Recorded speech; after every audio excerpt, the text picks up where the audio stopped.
Okay, so Carmen, tell me about your background, you know, where you grew up and your schooling days.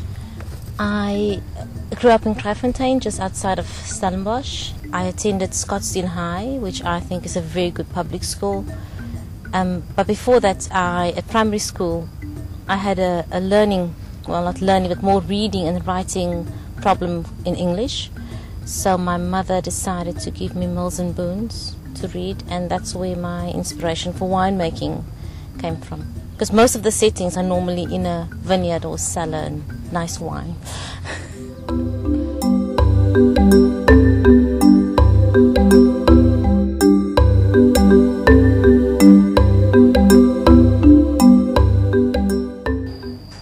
Alright, so you say you learned about wine and your dream about wine and making wine came from Mills and Boon, but how did you actually learn about wine? Did you go to school or any hands-on experience? I studied at Elsenburg College, just outside of Stellenbosch.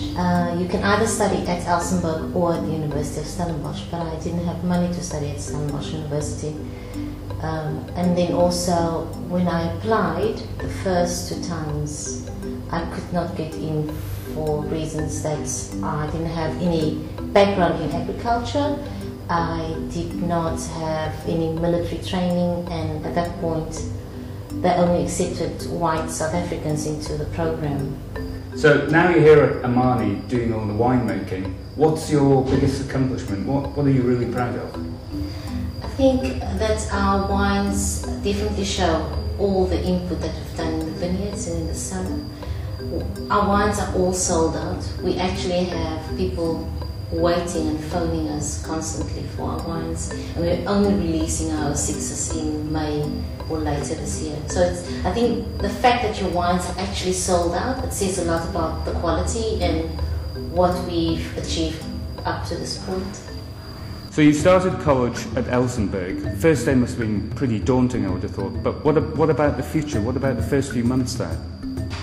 My first at Elsenburg was in '93, and I think that was part of the changes, when the changes really started happening in South Africa. I didn't realize that the college wasn't open that specific year to other races as such.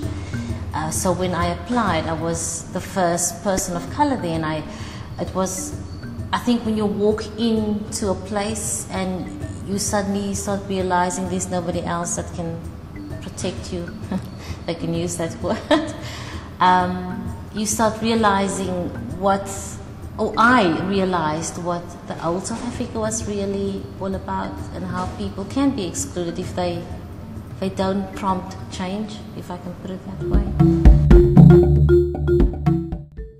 Okay, so after being refused entry into Elsenburg twice, and then when you actually did get in, you went through such hardship. What kept you going? What was the light in you that kept that dream alive? Well, I wanted to make wine. I wanted to be a winemaker.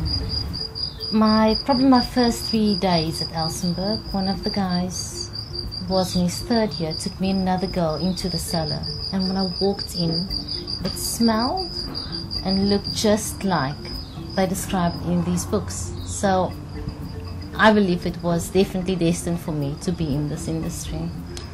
And I think it's one of the best for myself. If anybody should ask me, what do you think I should go into the wine industry, I would say go for it. It's fantastic. The rewards is unbelievable.